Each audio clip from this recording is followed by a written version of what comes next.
Na tukisalia katika mahakama ni kwamba mahakama ya Nakuru imeipa mamlaka huru ya kutathmini utendakazi wa polisi IPOA siku 7 kutamatisha uchunguzi wa mauaji ya Daniel Nderitu aliyefariki baada ya kupigwa risasi na polisi Juni tarehe 9 mwezi huu.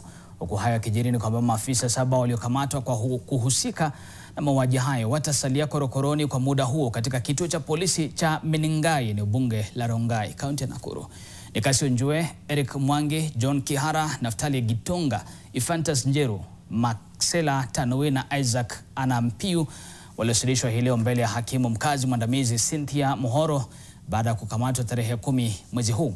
Mkuu wa mashtaka alieleza mahakama kuwa wanataka muda huo kupokea ripoti ya uchunguzi wa sampuli zilizokusanywa kwenye maiti ya mwenda zake pamoja na matokeo ya uchunguzi wa risasi iliyopatikana mwilini mwa mwenda zake. Nderitu alipigwa risasi baada ya wakazi kuhitilafiana na polisi waliodaiwa walikuwa wakikusanya hongo kutoka kwa wauzaji wa dawa za kulevya. Kesi hii itasikizwa tena tarehe 24.